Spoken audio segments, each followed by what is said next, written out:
दोस्तों, आज के इस वीडियो में हम जानेंगे कि फैक्ट एंड डायमेंशन टेबल से रिलेटेड इंटरव्यू में कौन से क्वेश्चंस आपसे पूछे जा सकते हैं और उसका राइट आंसर क्या है। हमारे पास पावर बीआई का फाइनेंशियल डेटा सेट है अभी, जिसके ऊपर हम काम कर रहे हैं। आपने पिछले वीडियो में देखा होगा कि कैसे फैक्ट एंड डायमेंशन टेबल को हम क्रिएट कर सकते हैं विद इन पावर बीआई यदि हमारे पास एक फ्लैट टेबल हो। और इस वीडियो में, क्योंकि जो हमने डिटेल इन्फॉर्मेशन पिछले वीडियो में जानी, उससे रिलेटेड इंटरव्यू में जो भी क्वेश्चंस पूछे जा सकते हैं उसकी जानकारी हम इस वीडियो में प्राप्त करेंगे और उसके राइट आंसर विद एग्जांपल हम देखेंगे। तो शुरू करते हैं। हमारे पास पावर बीआई का सिमेंटिक मॉडल भी रेडी है। यहाँ पे हमने फाइनेंशियल टेबल को पावर बीआई में लोड करा हुआ है। आप देख सकते हैं कि हमारे पास फाइनेंशियल टेबल के सारे कॉलम्स यहाँ पे अवेलेबल हैं। पहला क्वेश्चन जो अमूमन इंटरव्यू में आपसे पूछा जा सकता है, what is fact table? And the right answer is the fact table is where the numerical values are stored. Example, हमारे पास जो फाइनेंशियल टेबल है उसकी बात करें तो हमारे पास यूनिट सोल्ड है, sales, profit and COGS, cost of good sold, ये कॉलम अवेलेबल हैं जिनको हम फैक्ट कॉलम कह सकते हैं। तो इसे और बेटर अंडरस्टैंड करने के लिए हम एक काम करते हैं, इस फाइनेंशियल टेबल को समझते हैं। इस फाइनेंशियल टेबल में हमारे न्यूमेरिकल कॉलम्स हैं, like unit sold, manufacturing price, sales price, gross sales, discount sales, COGS, profit. So ये जो कॉलम है इनको हम फैक्ट कॉलम कहेंगे। अब यदि हम डेटा मॉडल की बात करते हैं तो हम एक काम करते हैं, जैसे पिछले वीडियो में हमने देखा कि इस टेबल को, क्योंकि एक फ्लैट टेबल है, इसमें डायमेंशन वैल्यूज़ भी हैं, फैक्चुअल वैल्यूज़ भी हैं, यानी कि ट्रांजेक्शनल वैल्यूज़ भी हैं। तो इसे दो पार्ट में ब्रेक करते हैं, fact table and dimension table. इसके लिए हम पावर क्वेरी की मदद से इस टेबल को दो पार्ट में डिवाइड करते हैं। तो ये हमारी फाइनेंशियल टेबल है। मैं इसकी एक और कॉपी बना लेता हूँ। इस कॉपी को, यानी कि डुप्लीकेट मैंने क्रिएट किया है। अब इस फाइनेंशियल टेबल की जो सेकंड कॉपी है, इसे मैं डायमेंशन टेबल के में चेंज कर रहा हूँ, डिम pbl। एंड अभी के लिए हम फर्स्ट फोर कॉलम को डायमेंशन कॉलम के टेबल के फॉर्म में यूज़ करेंगे, और बाकी के रिमेनिंग जो कॉलम है जहाँ पे न्यूमेरिकल वैल्यूज स्टोर है उसे हम एज अ फैक्ट टेबल के फॉर्म में कंसिडर करेंगे। तो सबसे पहले ये चार कॉलम मैंने शिफ्ट और डिस्काउंट बैंड को क्लिक किया, क्योंकि पहला कॉलम ऑलरेडी सेलेक्टेड है। तो मैं शिफ्ट के साथ यदि डिस्काउंट बैंड कॉलम को सिलेक्ट करूंगा तो फर्स्ट फोर कॉलम मेरे सेलेक्ट हो गए। मैं टॉप हेडर पे जा करके इसमें रिमूव अदर कॉलम्स पे क्लिक करूंगा, तो जो इस टेबल के बाकी अदर कॉलम्स थे वो सारे डिलीट हो गए। अब मैं इसके बाद इस टेबल में से, इन सारे कॉलम्स में से डुप्लीकेट को रिमूव करता हूँ, तो रिमूव डुप्लीकेट्स। तो अभी हमारे पास टोटल 372 रोज़ रिमेनिंग है, और इन 372 रोज़ को मैं एक इंडेक्स, यानी कि कीज़ आईडी प्रोवाइड करता हूँ। तो उसके लिए मुझे ऐड कॉलम में जाना होगा एंड इंडेक्स कॉलम में जा करके मैं इसे फ्रॉम जीरो से इंडेक्सिंग दे देता हूँ।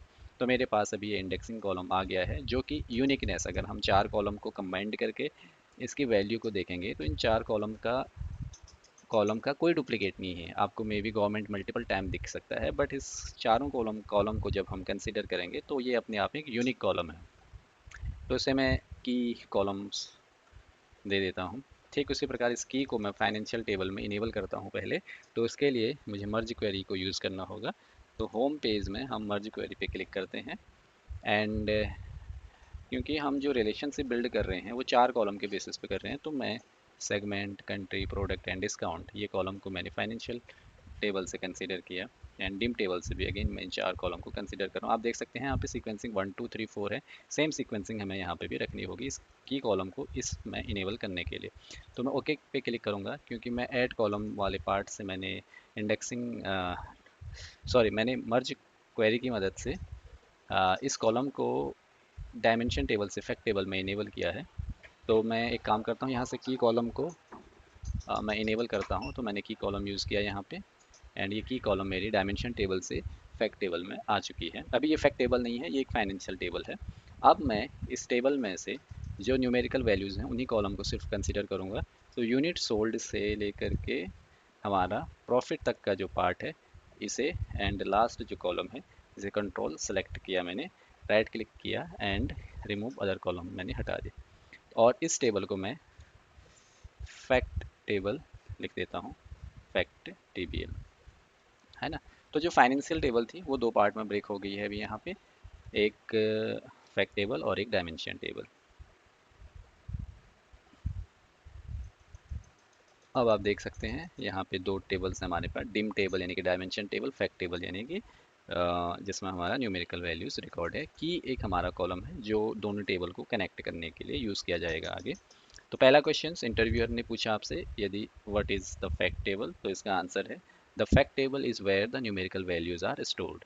तो इस एग्जाम्पल में हमारा ये जो सेकेंड टेबल है ये एक फैक्ट टेबल है, यहाँ पे हमारी सारी न्यूमेरिकल वैल्यूज़ या फिर ट्रांजेक्शनल वैल्यूज़ स्टोर हैं, और वो हमारे unit sold, manufacturing price, sales price, gross sales, discount, sales cost and profit हैं। ओके। अब हम सेकंड क्वेश्चन की बात करें तो what are the dimension table. Dimension table कौन से टेबल होते हैं किसी भी डेटा मॉडल में, तो dimensions table provide context to the facts, यानी कि फैक्ट टेबल को जो डिस्क्राइब करेंगे वो फैक्ट टेबल से। फॉर एग्जांपल, हम अगर एग्जांपल के लिए इस टेबल में जाते हैं तो डायमेंशन टेबल में हमारे पास सेगमेंट, कंट्री, प्रोडक्ट, ये जो कॉलम्स हैं, ये these columns are our dimension column, और इन डायमेंशन कॉलम को कंबाइन करके जब हमने एक टेबल क्रिएट किया तो इसे हम डायमेंशन टेबल कहते हैं, है ना। तो इसके example like product category, sorry product, country, segment, discount, band and date. तो ये जो कॉलम्स हैं हमारे, ये हमारे डायमेंशन टेबल्स के कॉलम्स हैं, जिसे हमने इस टेबल में स्टोर किया हुआ है ना। इसमें कोई न्यूमेरिकल वैल्यूज़ यहाँ पे इन चार कॉलम में नहीं है, लेकिन हमारे पास की कॉलम है, तो इस की कॉलम को हम की कॉलम की मदद से दोनों टेबल के बीच में रिलेशनशिप को बिल्ड करेंगे आगे। नेक्स्ट क्वेश्चन जो आपसे पूछा जा सकता है, how do you relate fact and dimension table in power BI.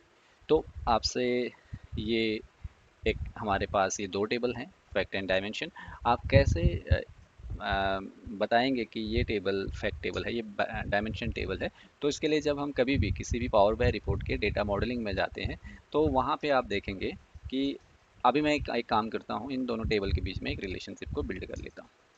तो मैंने की एंड की के बेसिस पे एक रिलेशनशिप बिल्ड किया, और ये रिलेशनशिप फैक्ट टेबल, क्योंकि मेरा फर्स्ट टेबल है इसीलिए इस साइड मेरे डुप्लीकेट रिकॉर्ड या फिर डुप्लीकेट कीज हो सकते हैं, इसीलिए यहाँ पे मनी साइड ऑफ रिलेशनशिप आप देख सकते हैं 2 1, यानी कि डायमेंशन टेबल में मेरी यूनिक रिकॉर्ड है, यूनिक की है, तो उस तरफ ये 1 दिखा रहा है। तो अगर मैं सेव करूँगा तो आप देखो कि इन दोनों टेबलों के बीच में एक रिलेशनशिप बन चुका है, जो कि मनी यानी कि स्टार से वन साइड ऑफ रिलेशनशिप है। तो इन शॉर्ट, जब कभी भी हम किसी डेटा मॉडल को देखते हैं तो जो भी जिस टेबल में वन मेंशन होगा रिलेशनशिप के साइड, यानी कि ये वन साइड ऑफ रिलेशनशिप है और ये money side of relationship, so one side of relationship is called dimension और money side of relationship is called fact. अगर देख करके हमें समझना है कि कौन सा टेबल फैक्ट हो सकता है, कौन सा डायमेंशन हो सकता है, तो हमारा मनी साइड ऑफ रिलेशनशिप हमारा फैक्ट टेबल होगा, और one side of relationship dimension table होगा तब जब हमारा स्टार स्कीमा बना हुआ है। स्टार स्कीमा किसे कहते हैं, जब एक फैक्ट टेबल, ये फैक्ट टेबल डायमेंशन टेबल से डायरेक्टली कनेक्टेड होता है, यानी कि हमारा यहाँ पे एक फैक्ट टेबल है, एक डायमेंशन टेबल है, इन दोनों के बीच में एक डायरेक्ट रिलेशनशिप है, वन टू मनी। तो इस प्रकार का जो मॉडल होता है या स्कीमा होता है, इसे हम स्टार स्कीमा कहते हैं। ओके। तो क्वेश्चन ये है कि how do you relate fact and dimension table in Power BI? तो the right answer is in the model view create one to many relationship, जो हमने यहाँ पे बनाया, क्योंकि की टू की को जब कनेक्ट किया तो पावर बीआई के इंटेलिजेंस ने ऑटोमेटिकली इन दोनों टेबल के बीच में one two many relationship create किया। अगर मैं इस पर क्लिक करूँगा तो आप देख सकते हैं कि ये रिलेशनशिप हमारा मनी टू वन है, यानी कि फैक्ट टेबल टॉप में है, डायमेंशन टेबल नीचे है, इसीलिए ये मनी टू वन आप देख रहे हैं, है ना। और इसी रिलेशनशिप को मैं मनी टू वन और वन टू मनी दोनों एक ही चीज़ है, बट टेबल की जो सीक्वेंसिंग है, अगर फैक्ट पहले आ रहा है तो वो मनी हो जाएगा, डायमेंशन बाद में आ रहा है तो वन हो जाएगा, और इसी सीक्वेंस को यदि हम चेंज करें यानी कि डायमेंशन को पहले कंसिडर करें और फैक्ट को बाद में कंसिडर करें, तो उसे हम क्या बोलेंगे, वन टू मनी। तो वो दोनों का सिर्फ टेबल की सीक्वेंसिंग, लेफ्ट टेबल को राइट कर दिया आपने और राइट को लेफ्ट किया, तो उस केस में वन टू मनी और मनी टू वन ये नेम चेंज हो जाता है। अगर आपको लाइव देखना है तो अभी आप देखो कि मैं इसे डिलीट करता हूँ अभी के लिए। मैंने डायमेंशन टेबल से की और फैक्ट टेबल के बीच में रिलेशनशिप को बिल्ड किया, तो ये बन गया वन टू मैनी, है ना, क्योंकि मैंने पहले डायमेंशन टेबल को कंसीडर किया, फिर मैंने फैक्ट टेबल को कंसीडर किया। यहाँ पे आप देख सकते हैं वन टू मनी, सॉरी ये मनी टू वन, मतलब फैक्ट पहले है और डायमेंशन बाद में है।